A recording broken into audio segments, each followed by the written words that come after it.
आराध्य देव की श्री चरणों में शत शत वंदन। मेरे जीवन नैया के कर्णधार परम पूज्य गुरुदेव के चरणों में शत शत वंदन। साधना प्रेमी बंधुओं एवं बहनों, महावीर की साधना का रहस्य। आज हम तीसरे चैप्टर की ओर अग्रसर हैं। साधना किस लिए? आप सोच रहे होंगे कुछ इसी टाइप के प्रश्न बार बार उठाए जा रहे हैं। देखिए, कई बार बार बार जब प्रश्न पूछते हैं तो उसका रीइंफोर्समेंट हो जाता है। हम भी क्यों कर रहे हैं साधना, हम भी एक बार प्रश्न पूछ लेते हैं। और मैंने जब ये चैप्टर पढ़ा तो मुझे लगा कितना डिफरेंट इंटरप्रिटेशन के साथ हमें वापस सेम चीज़ को लेकिन डिफरेंट इंटरप्रिटेशन के साथ बताया गया है। तो मुझे लगा कि सचमुच मेरे को बहुत अच्छा लगा ये चैप्टर पढ़कर। तो मैं चाहती हूँ आप भी उसका आनंद लें। तो चलिए, साधना किस लिए, एक बार स्वयं से भी वापस पूछ लीजिए आखिर साधना किस लिए करनी है। अगर भूल गए हमारे पुराने सेशंस तो चलिए वापस एक बार रिवीजन हो जाएगा और थोड़ा सा रीइंफोर्समेंट हो जाएगा। जो चीज़ आपको लगे सेम है उसका रीइंफोर्समेंट हो जाएगा और कुछ नई चीज़ों को हम जान सकेंगे। मुझे लगता है सब कुछ लगभग नई ही रहेगी। चलिए, प्रश्न पूछा गया साधना किस लिए। बहुत छोटा सा विषय है, केवल 3 अक्षरों का विषय है, साधना। इसका छोटा सा उत्तर होगा, साधना है निज्जरठाय, निर्जरा के लिए। प्रश्न का उत्तर आ गया, विषय संपन्न हो गया, जिज्ञासा सामने आई, प्रश्न सामने आया, उत्तर हो गया। अब कुछ भी शेष नहीं रहा, प्रवचन भी पूरा हो गया। निज्जरठाय यह शब्द बहुत ही महत्वपूर्ण है। माना जा सकता है कि भगवान महावीर की साधना का यह उत्कृष्ट लक्ष्य है। अब देखिए कितनी सुंदर बात है। अगर देखिए तो एक एक शब्दों में, एक एक लाइन में ही मेरे ख्याल से मोती छिपी है। बहुत लोग कई बार जब हमारे किसी के भी भीतर, हमारे भीतर नहीं, किसी के भी भीतर मिथ्यात्व अगर भारी हो जाता है तो कई लोग साधना करते हैं लेकिन उसका जो लक्ष्य बनाते हैं वो कोई किसी प्रकार की रिद्धि सिद्धि है, होती है, किसी प्रकार की कोई लब्धि होती है। लेकिन वह सब हमारा लक्ष्य कभी नहीं बनना चाहिए। अगर हम सचमुच भगवान महावीर के अनुयायी हैं, सम्यक्त्वी है और अपने भव सागर को जल्द ही जल्द समाप्त करना चाहते हैं, जल्द से जल्द, तो हमारा लक्ष्य केवल केवल हमारा लक्ष्य मुक्ति है। और मुक्ति कैसे संभव है? निर्जरा से संभव है। इसके अलावा हमारा कोई लक्ष्य नहीं है। बाकी जो भी जिसको भी प्राप्त होता है वह सब उसकी पुण्याई से और उसके जो भी हम जो साधना करें उसके बाई प्रोडक्ट्स है। तो हमें कोई पुण्याई नहीं चाहिए, हमारा मूल लक्ष्य है निर्जरा, ताकि निर्जरा से हम निर्जरा करते करते हम मुक्त हो सकेंगे। निर्जरा का अर्थ है खोना, हमने समझ लिया था। तो जो भी एक्स्ट्रा हमारे भीतर है उसको हमें सबको बाहर करना है, हटाना है। साधना के तरीके बहुत विस्तृत हो सकते हैं पर उसका अंतिम लक्ष्य इस छोटे से शब्द में समा जाता है। यह संक्षेपीकरण की प्रक्रिया है। संक्षेपीकरण, किसी चीज़ को जब आप इंडिया में जब आजकल तो बहुत जगह एमसीक्यूज आ गए, लेकिन पहले अगर हम देखते थे तो पहले होता था answer this question in brief. ये 2 मार्क का क्वेश्चन है, 5 मार्क का क्वेश्चन है और ये थोड़ा सा एक्सप्लेनेटरी क्वेश्चन है, उसको एक्सप्लेन करना है, डिस्क्रिप्टिव क्वेश्चन है। तो आंसर देने के कई माध्यम होते हैं। तो अगर सबसे संक्षेपीकरण में जाएं तो वो 1 वर्ड आंसर होता है। तो 1 वर्ड में साधना किस लिए? तो सिंपल है, निर्जरा के लिए। 1 वर्ड, निर्जरा के लिए। ठीक है, तो यह संक्षेपीकरण की प्रक्रिया है, ये ब्रीफ होने की प्रक्रिया है। अब चलिए और आगे जानते हैं और आगे क्या रत्न छिपे हैं। पुराने जमाने की घटना है, 4 विद्वानों ने 1-1 लाख श्लोक के 4 महाग्रंथ तैयार किए। 1-1 लाख के 1-1 लाख श्लोक के 4 महाग्रंथ, मतलब ईच ग्रंथ इक्वल्स टू 1 लाख श्लोक। That means in total 4 lakh श्लोक। और राजा के समक्ष उपस्थित हुए। वे चार विद्या हाँ, वे चारों विद्या की 4 शाखाओं के प्रणेता थे। प्रणेता मतलब उसको आरंभ करने वाले, उसको बताने वाले, उसको स्प्रेड करने वाले। तो वह चार चार लोगों ने 4 महाग्रंथ लिखे, मतलब प्रत्येक व्यक्ति ने 1-1 महाग्रंथ लिखे और एक अलग अलग विद्या के ऊपर लिखे। तो अलग अलग विद्या के ऊपर लिखे और वे स्वयं कौन थे? उस विद्या के प्रणेता थे। तो सबसे पहला है आत्रेय। आत्रेय ने वैद्यक शास्त्र का वैद्यक शास्त्र लिखा। कपिल ने धर्मशास्त्र लिखा। बृहस्पति ने नीति शास्त्र लिखा और पांचाल ने कामशास्त्र का प्रणेता था। ठीक है, वे अपना अपना महाग्रंथ राजा को सुनाना चाहते थे। ठीक है, वे अपना अपना महाग्रंथ राजा को सुनाना चाहते थे। राजा ने कहा, इतना समय कहाँ है, कैसे सुन सकूंगा चारों महाग्रंथों को? इन ग्रंथों को छोटा करो फिर मैं सुन सकूंगा। चारों अपने अपने ग्रंथों को छोटा करने लगे और छोटा करने लगे। छोटा किया पर राजा का वही स्वर था, मुझे इतना भी समय नहीं है कि मैं इतना भी सुन सकूं। तो छोटा करते करते अब चारों ने क्या किया, 4-4 लाख के जो श्लोक थे, ठीक है, 4-4 लाख मतलब कुल मिला के 4 लाख जो श्लोक प्रमाण के 4 महाग्रंथ थे, उसको केवल एक अनुष्टुप एक श्लोक में समाहित कर दिया। यानी अलग से एक एक श्लोक भी नहीं बनाया, एक ही श्लोक में चारों ने अपने 4 महाग्रंथों को समाहित कर दिया। और प्रत्येक ने कितने अक्षर लिए? प्रत्येक ने केवल 8-8 अक्षर लिए बताने के लिए। तो सोचिए कितनी बड़ी बात है, इतना विस्तार भी दिया और उसको इतने सिंप्लीफाइड फॉर्म में भी बता दिया। ये होती है कला। जब हमें कोई विद्या का ज्ञान होता है ना, उसको हम कितना एक्सप्लेन कर सकते हैं, कितना डिस्क्राइब कर सकते हैं और उसको एकदम सिंप्लीफाइड फॉर्म में कैसे बता सकते हैं, तभी हम समझ पाएंगे कि हमें उस विषय का कितना ज्ञान है, हम कितने डीप में जा सकते हैं और उसको कितने सिंपल वे में, वो भी डीपली और सिंपल लेवल में हम किसी को बता सकते हैं। उसमें भी हम किसी बच्चे को भी समझा सकते हैं, इतना भी ज्ञान होना चाहिए। और जो ऑलरेडी उस सब्जेक्ट के डीप में गया हुआ है वो भी समझ सके, उतना भी ज्ञान होना चाहिए।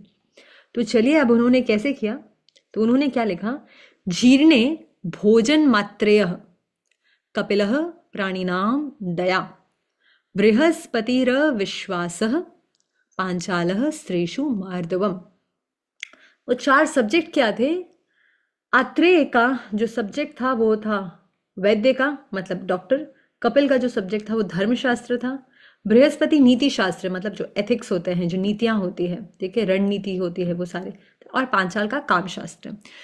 तो उन्होंने आत्रेय ने अपने श्लोक का एकदम सिंपल सार क्या बताया कि जो भोजन है वो हमें, जो वृद्ध हो चुके हैं ना, जो वृद्ध होते हैं वो कितना खाते हैं? एकदम आवश्यकता अनुसार खाते हैं, एकदम आवश्यकता अनुसार, वो अननेसेसरी नहीं खाते। क्यों? क्योंकि वो खा ही नहीं पाते हैं, ठीक है। तो हमें भोजन कितना करना चाहिए? एक वृद्ध के हिसाब से, जिसको जितना जरूरी है, वृद्ध कितना भोजन करता है, उसको जितना जरूरी है वो उतना ही भोजन करता है। तो हमें भी उतना ही भोजन करना चाहिए। ये इन 4 अक्षरों का लगभग अर्थ है, ठीक है। कुल मिला के उस पूरे 1 लाख श्लोक का सिंपल वे में जो अर्थ निकलता है वो है, कितना भोजन करना चाहिए? जितना वृद्ध करता है। कितना करता है वृद्ध? एकदम जितनी अपेक्षा है उतना ही करता है, संयम पूर्वक करता है। कपिलः प्राणिनाम दया, धर्मशास्त्र, कपिल धर्मशास्त्र के प्रणेता है। वो क्या कहते हैं? प्राणी मात्र के प्रति दया होनी चाहिए, ये धर्मशास्त्र का सार है, ठीक है। नीति शास्त्र, नीति शास्त्र हमारा बृहस्पति जो उसके प्रणेता थे, तो बृहस्पति वह कहते हैं, नीति शास्त्र आप सुने होंगे, चाणक्य की नीति, कृष्ण जी की भी अपनी नीति थी, चाणक्य की भी नीति थी, तो यह सब नीति शास्त्र के लिए फेमस है। तो नीति शास्त्र के लिए कहा जाता है बृहस्पतिर विश्वासः, मतलब सबके ऊपर अंधा विश्वास हमें नहीं करना चाहिए। विश्वास बहुत ही विवेक पूर्वक होना चाहिए, जिसके ऊपर भी आप विश्वास करें बहुत ही विवेक पूर्वक विश्वास करना चाहिए। और नेक्स्ट है पांचालः स्त्रीषु मार्दवम, वो काम शास्त्र के जो प्रणेता थे उनका क्या नाम था? पांचाल। वह क्या कहते हैं कि स्त्री के प्रति विमेन के प्रति हम सभी का व्यवहार बहुत ही जेंटल होना चाहिए, बहुत ही हम्बल होना चाहिए, ठीक है। तो ये 1-1 लाख श्लोक का जो एकदम सिंप्लीफाइड वे में जो अर्थ निकल के आया है वो है, भोजन कैसा करना चाहिए? वृद्ध के हिसाब से एकदम संयमित। प्राणी मात्र के प्रति दया होनी चाहिए, धर्म का सार है। नीति शास्त्र का सार है कि किसी के ऊपर आंखें बंद कर विश्वास नहीं करना चाहिए, एकदम विवेकपूर्ण विश्वास करना चाहिए। और काम शास्त्र का सार है कि हमें वुमेन के प्रति जेंटल होना चाहिए, ठीक है। आप सोचेंगे अचानक से कौन सा टॉपिक आ गया। महाप्रज्ञ जी बड़े महान थे, वो कोई चीज़ को समझाने के लिए, उनको संक्षेपीकरण का एग्जाम्पल देना था, उसके लिए भी उन्होंने इतनी सुंदर एक इंसिडेंट हमारे सामने रखा कि संक्षेपीकरण भी एक तरीका है और विस्तृत करना भी एक तरीका है। तो जैसे साधना किस लिए करनी है, तो संक्षेपीकरण में उत्तर दिया गया निर्जरा। उस संक्षेपीकरण को समझाने के लिए महाप्रज्ञ जी ने एक सुंदर सी जो इंसिडेंट है, इवेंट है, उसको हमारे सामने रखा। चलिए अब हम बैक टू आवर टॉपिक। आ जाते हैं। भगवान महावीर ने कहा दो प्रकार के लोग होते हैं, कुछ लोग विस्तार रुचि वाले होते हैं और कुछ संक्षेप रुचि वाले होते हैं। किसी को बहुत गहराई से जाना है और किसी को बस सरफेस लेवल पे जाना है, संक्षेप में जाना है। कुछ थोड़े में बहुत समझ जाते हैं और कुछ लोग ऐसे होते हैं जिन्हें 1 मिनट में समझाई जाने वाली बात विस्तृत कर 50 मिनट में समझानी पड़ती है। मैंने एक शब्द में साधना का प्रयोजन बता दिया, एक शब्द में बताया, मतलब संक्षेपीकरण में बताया। अब मैं उसका विस्तार से वर्णन करूं। अब वो विस्तार से इसका वर्णन करना चाहते हैं। प्रश्न था साधना किस लिए। उत्तर में कहा जा सकता है, अब निर्जरा का ही विस्तृत उत्तर क्या है, ठीक है। साधना है स्वास्थ्य के लिए, साधना है सुख की प्राप्ति के लिए, साधना है ज्ञान वृद्धि के लिए, साधना है शक्ति संपन्नता के लिए, ठीक है। अब देखिए ये कैसे रिलेट करता है निर्जरा के साथ। बहुत ही अमेजिंग चैप्टर है यह। उस एक शब्द का विस्तार है जहां निर्जरा होती है। यह उसी एक शब्द का विस्तार है, किसका शब्द का, निर्जरा। जहां निर्जरा होती है गांठें खुलती है। निर्जरा यानी खोना, खोना यानी जो हमारे अंदर हम अपने आप से बांध कर रखे हैं वो सबको उस नॉट्स को अनटाई कर देना और उसको रिलीज हो जाना। गांठें खुलती है, वहां स्वास्थ्य और सुख मिलता है, वहां स्वास्थ्य और सुख मिलता है, वहां ज्ञान और शक्ति मिलती है। मनुष्य की सफलता के 4 शिखर है। प्रत्येक व्यक्ति स्वास्थ्य चाहता है, सुख चाहता है, ज्ञान का विकास चाहता है और शक्ति से संपन्न होना चाहता है। साधना का यही फलित होता है कि इन चारों के विषय में जो हमारी भ्रांतियां हैं वे मिटे। अब सबसे इंपॉर्टेंट बात, यह चैप्टर आपके इल्यूजन्स को ब्रेक करने वाला है, आपकी भ्रांतियों को तोड़ने वाला चैप्टर है। ये बहुत ही सुंदर है। साधना का सबसे बड़ा फल तो ये होना चाहिए, इसमें वृद्धि होगी आपके स्वास्थ्य में, आपके सुख में, आपके ज्ञान में, आपकी शक्ति में। लेकिन सबसे पहले जो सही दिशा में वृद्धि है, उस दिशा में वृद्धि होने के लिए जो पुरानी हमारे जो धारणाएं बैठी है उनको तोड़ना अपेक्षित है। तो महाप्रज्ञ जी आज हम सबकी धारणाएं तोड़ेंगे कि हम किन भ्रांतियों को लेकर बैठे हैं इन चारों के संदर्भ में, इन चारों के एस्पेक्ट्स में, ठीक है, वे मिटे। इन भ्रांतियों से छुटकारा पाने के लिए साधना जरूरी है। हमारी भ्रांति है स्वास्थ्य के बारे में, हमारा दृष्टिकोण भ्रांत है सुख के बारे में, ज्ञान और शक्ति के बारे में। इन भ्रांतियों को मिटाना ही साधना का लक्ष्य है। इन भ्रांतियों को मिटेगी तब साधना का लक्ष्य, क्योंकि हमें सही चीज प्राप्त हो जाएगा, वही हमारा लक्ष्य है कि आखिर हमें करना क्या है। तो जिस वे में हम ज्ञान सोचते हैं, स्वास्थ्य सोचते हैं, वो नहीं है। आज जो भ्रांतियां टूटकर जो आपके सामने सही पिक्चर आएगी, आज नहीं आएगी, वो शायद कल आएगी, नेक्स्ट सेशन में आएगी, जो सही पिक्चर आएगी वही हमारा लक्ष्य रहेगा। चलिए देखते हैं आज वो पिक्चर आती है या कल आती है। कल मतलब नेक्स्ट सेशन में हमने स्वास्थ्य और सुख दोनों को नकारात्मक मान रखा है, नकारात्मक मान रखा है, सोचिए। इसलिए हम स्वास्थ्य खोजते हैं अपने से बाहर, सुख खोजते हैं अपने से बाहर, तथा ज्ञान और शक्ति भी खोजते हैं अपने से बाहर। इधर नकारात्मक का मतलब है हमने उस चीज को गलत रूप में मान के रखा है, ठीक है। हम स्वास्थ्य की खोज, सुख की खोज, ज्ञान की खोज और शक्ति की खोज अपने से बाहर कर रहे हैं, ठीक है। अब कैसे बाहर कर रहे हैं, इसके कुछ एग्जाम्पल्स हैं। नकारात्मक सुख, सुख के विषय में भी हम भ्रांत हैं। हम सुख को भी नकारात्मक मानते हैं। उदाहरण से समझें, एक आदमी के पैर में कांटा चुभा, वह दर्द करने लगा। कोई कुशल व्यक्ति आया, कांटा निकाला, वह कहता है, ओह कितना सुख मिल गया, कितनी शांति हो गई। वह तो मानेगा कि सुख मिला, पर यह सुख है कहां? यह सुख नकारात्मक सुख है, मतलब सही एग्जैक्ट सुख नहीं है। जो हम सुख मानते हैं वो एक्चुअली असम्यक सुख है। कांटा चुभा और उसे निकाल दिया, इसमें सुख क्या हुआ? कुछ भी तो नहीं मिला, यह तो नकारात्मक सुख है। एक आदमी बोझ लेकर जा रहा है, भार से वह दब रहा है, वो भार से दब रहा है। रास्ते में उसे उतार कर रख दिया, कहता है कि हो बहुत आराम मिला, सुख मिला। पूछने पर भी यही कहता है, आराम कर रहा हूं।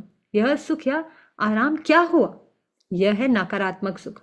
मतलब जो हमारे डेफिनेशन से सुख के लिए आचार्य श्री महाप्रज्ञ जी उसको नकारात्मक कह रहे हैं, आचार्य श्री महाप्रज्ञ जी उसको सुख की गलत डेफिनेशन बता रहे हैं। भूख लगी, रोटी खाई, भूख मिट गई, और कहा हमने सुख मिला। सुख क्या मिला? भूख एक बीमारी है। अब बीमारी क्यों है ये मैं बता देती हूँ।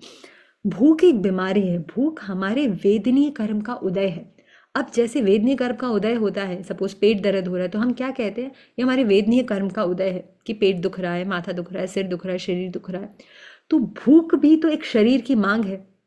उस भूख को आजकल हम सेलिब्रेट करते हैं, उस भूख के हम कई नए, उस भूख को एसोसिएट करने के लिए हम कई अलग अलग तरह के रेसिपीज ट्राई करते हैं। लेकिन मूल भूख एक बीमारी है, क्योंकि वह वेदनीय कर्म का उदय है। और जो भी हमारे जीवन में उदय भाव है, वो एक तरह से हमें विभाव में लेके जाने वाला है, वो एक तरह से बीमारी ही है। उसे मिटाने के लिए रोटी खाई, भूख एक बीमारी है, उसे मिटाने के लिए रोटी खाई, भूख मिट गई। आदमी बीमार होता है, दवाई लेता है और ठीक हो जाता है। यह कैसा सुख है? यह विधायक या स्वाभाविक सुख नहीं है। मतलब ये सुख का पॉजिटिव डेफिनेशन नहीं है, मूल सुख नहीं है, ये तो नकारात्मक सुख है। इसीलिए अध्यात्म के आचार्य ने कहा ये सुख मात्र व्याधि की चिकित्सा है। क्या है? मात्र व्याधि की चिकित्सा। जो आपके शरीर में प्रॉब्लम हुई है उसकी चिकित्सा है, उसका केवल ट्रीटमेंट है, और बाकी कुछ भी नहीं है। कांटा क्यों चुभा? किसने चुभाया? आप स्वयं ही शायद ठीक से नहीं चल रहे होंगे, तो आपके खुद ही आप अनअवेयर होकर चल रहे थे, तो आपने कांटा चुभा लिया, अब वो निकल गया, तो आपको उपलब्धि क्या हुई? नहीं, जो आपके ही मिस्टेक से आपने एक कार्य किया, उसी को एक प्रोसेस के द्वारा उसको सॉल्व कर लिया, तो जहां थे आप तो वहीं पर खड़े हैं। बेटर क्या हुआ? बीच में कुछ टाइम वेस्ट ही हुआ आपका। तो आपके प्रमाद किया तो वो वापस वो बैक टू स्क्वायर वन ही है, बैक टू स्क्वायर। स्वयं ही निकलकर सुख का, अब स्वयं ही उसको निकाल रहे हैं और सुख का अनुभव कर रहे हैं। स्वयं ही ने तो बाहर उठाया था, स्वयं ही हमने स्ट्रेस लिया और अब हम स्ट्रेस को रिलीज कर रहे हैं। स्वयं ही भार को उठाया, अब हम भार को नीचे रख रहे हैं। तो स्वयं ही करते हैं, फिर उसको नीचे रखते हैं और फिर सुख का अनुभव करते हैं। स्वयं ने ही तो भूख का निर्माण किया था। भूख का निर्माण करना, टेस्ट का निर्माण करना, ये किसने किया? हमने स्वयं नहीं किया। और फिर अब हम उसके प्रति अपनी क्रेविंग्स दिखाते हैं, हमें ये खाना है, वो खाना है, वो नहीं मिलता तो हमें थोड़ा सा मन दुख होता है। तो दुख को इन्विटेशन किसने दिया? उस जीभ के में, टेस्ट बर्ड्स में उस टेस्ट के साथ अकस्टम किसने किया? हमने स्वयं ने किया। और जब नहीं मिलता तो दुखी होते हैं, और जब मिल जाता है तो सुखी होते हैं। तो करता धरता कौन है? हम स्वयं ही कर रहे हैं। और कहाँ कर रहे हैं? वापस सेम ही जगह घूम फिर कर जा रहे हैं, वही सेम सर्कल में जा रहे हैं। स्वयं ने ही रोटी खाकर उसे मिटा दिया। स्वयं ने ही तो उस बीमारी को पैदा किया था, कहीं असंयम रखा तो वो बीमारी पैदा हुई, और स्वयं ने ही अब उसकी चिकित्सा कर सुख का अनुभव कर रहे हैं। मतलब खुद ही उसको पैदा कर रहे हैं, फिर कुछ प्रोसेस के थ्रू जा रहे हैं और खुद ही उसको फिर सॉल्व करते हैं, और फिर कहते हैं सुख मिल गया। ये सुख कहाँ है? ये तो एक व्याधि जो आपने उत्पन्न की थी उसका निवारण किया है। या आरोपित दर्द, जो दर्द एक्चुअली मूल में था नहीं आपके जन्म के साथ, आपने तो आरोपित किया है, या जन्म के साथ भी था तो वो भी एक्चुअली आरोपित ही है। हमारे कर्मों के कारण हमने आरोपित किया है स्वयं पर, और फिर जब उसका निवारण हो जाता है तब हम उसको सुख मानते हैं। तो ऐसा सुख एक्चुअली भ्रांति है। कितना आई ओपनिंग चैप्टर है ये, कि हम जिसको सुख मानते हैं वह मूल में सुख नहीं है, वो हमारी भ्रांति है। हम कुछ उपलब्ध तो कर ही नहीं रहे हैं, हम तो जहाँ पर हैं उसे वर्स में जाते हैं, फिर कुछ ट्राई करते हैं और वैसी उसी स्थिति में आ जाते हैं, कुछ बेटर तो हो नहीं रहे। ज्ञान के विषय में भी हम भ्रांत हैं। अब ये हुआ हमारा सुख के विषय में हम भ्रांत हैं, ज्ञान के विषय में भी हम भ्रांत हैं। वस्तु जगत या पदार्थ जगत का ज्ञान कर, पुस्तकीय ज्ञान कर हम उसे परम ज्ञान मान लिए। जो भी सामने हमारे ऑब्जेक्ट्स है या जो बुक्स है उसका हमने अगर ज्ञान कर लेते हैं और स्वयं को हम बहुत ज्ञानी मान लेते हैं। बाहर से आने वाले आंकड़ों को और स्मृति द्वारा संकलित होने वाले तथ्यों को हमने ज्ञान मान लिया, यही हमारी भ्रांति है। बाहर से जो ज्ञान आ रहा है हमने उसी को, बाहर से जो हम पढ़ रहे हैं हमने उसी को ज्ञान मान लिया। और वो ज्ञान क्या है? वो मूल हमारे जो स्मृति यंत्र है, जो हमारा मेमोरी है, उसी का सब खेल है। कौन कितना याद कर लेता है, तो मेमोरी के आधार पर जिसने जितना याद कर लिया हमने उसको ज्ञान मान लिया। क्या ये सही है? यह भी हमारी एक भ्रांति है। यदि इसी आधार पर कोई ज्ञानी होता तो आज की दुनिया में सबसे बड़ा ज्ञानी होता कंप्यूटर। उससे बड़ा कोई ज्ञानी दृष्टिगोचर नहीं होता। कंप्यूटर बहुत बड़ा गणितज्ञ है। वह 1 मिनट में जो गणित कर सामने प्रस्तुत करता है, उससे बड़ा गणित को करने में आदमी को उतने ही बड़े गणित को करने में आदमी को वर्षों लग सकते हैं। कंप्यूटर जितनी स्मृति रख सकता है, आदमी पूरे जीवन में उतनी स्मृति नहीं रख सकता। कंप्यूटर बड़ा चिकित्सक भी है, वह निदान करता है, औषधि का परामर्श देता है, और वह सब कुछ करता है जो एक डॉक्टर करता है। डॉक्टर के प्रशिक्षण में भूल हो सकती है, पर कंप्यूटर के प्रशिक्षण में कभी भूल नहीं होती। वह बड़ा ज्ञानी है। इस प्रकार ज्ञान के विषय में भी हम भ्रांत हैं।